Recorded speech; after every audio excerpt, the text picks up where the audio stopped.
21 नवंबर को 4 श्रम नियम आ गए हैं। वो नियम इस देश में हर वो एमएनसी कंपनी वर्कर के लिए, इस देश में हर मजदूर के लिए, इस देश में जो भी रोजगार से जुड़ा हुआ जो काम कर रहा है उस हर व्यक्ति के लिए है। तो हमें ये समझना चाहिए ये 4 जो श्रम की जो नियम है वो हमको प्रभावित कैसे करेंगे और कॉर्पोरेट को फायदा कैसे देंगे।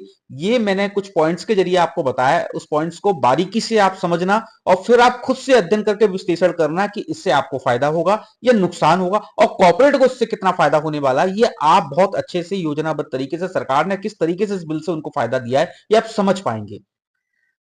आइए मैं विस्तार से समझा देता हूं। 4 श्रम संहिताएं जो पहले 29 थी, अब उसको 4 कर दिया गया, तो उसमें क्या क्या बुरी चीजें श्रमिकों के लिए होने वाली हैं, अच्छाइयां भी क्या होंगी, ये भी मैं आपको साथ में बताता जाऊंगा। पहले नंबर पर है 12 घंटे का कार्य दिवस। पहले 8 घंटे ही किसी लेबर से या किसी कर्मचारी से किसी कंपनी के द्वारा कराया जा सकता था, लेकिन अब उसको अब फ्लेक्सिबल बना के 12 घंटे तक कराया जा सकता है। समस्याएं इससे क्या होंगी? आपको पता है कि हमारे देश का जो हैप्पीनेस इंडेक्स है वो काफी लो है और यहाँ पर स्वास्थ्य की जो बहुत ज्यादा सर्विस नहीं है, ना ही जागरूकता है लोगों के बीच में स्वास्थ्य को लेकर। तो आने वाले समय पर मानसिक रूप से प्रताड़ना, मानसिक रूप से पीड़ित ऐसे कई व्यक्ति निकलेंगे जो 12-12 घंटे जॉब करेंगे, क्योंकि उनको लगेगा कि 12 घंटे जॉब करने से मेरा आगे के दिन बच रहे हैं। ये उनको अच्छा लगेगा, लेकिन इससे मानसिक रूप से वो बीमार बनेंगे।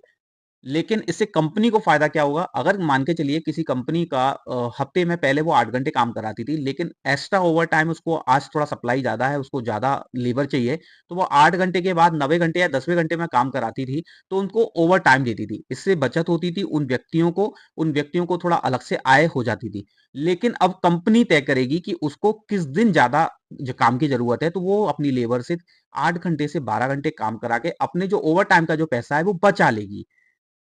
लेकिन जिस दिन कंपनी को लगेगा कि आज मेरे पास में काम नहीं है और इस लेबर के द्वारा 48 घंटे काम अगर कर दिया गया है या इस कर्मचारी के द्वारा कर दिया गया है, तो उसको उस दिन वो छुट्टी दे सकती है। ये फ्लेक्सिबिलिटी इस बार आ गई है। इससे कंपनी को तो डायरेक्टली फायदा मिलेगा, लेकिन जो कर्मचारी हैं उनको नुकसान झेलने को मिलेगा। दूसरी चीज है, 300 कर्मचारी तक की छंटनी की स्वतंत्रता आ गई है। पहले हमारे देश में जो 29 नियम थे उसमें 100 से ज्यादा कर्मचारी की जो कंपनियां थी, वो बिना किसी सरकारी अनुमति के, बिना किसी पत्राचार के अपने कर्मचारियों को अपनी कंपनी से नहीं निकाल पाती थी। लेकिन अब इसकी सीमा 300 तक कर दी है। आपकी जानकारी के लिए बता दूं, हमारे देश में 300 से नीचे की जो कंपनियां हैं वो लगभग लगभग 80 से 90% है। कुछ ही परसेंट लोग हैं जो बड़ी कंपनियों में काम कर पा रहे हैं, बड़ी कंपनियां हैं, लेकिन ज्यादातर लोग 300 से नीचे की जो कर्मचारी की कंपनी है उसमें ही काम कर रहे हैं। तो सबसे मोटा हमारा अगर देखा जाए तो कंपनियों का जो है वो यही एक परसेंटेज है। इसमें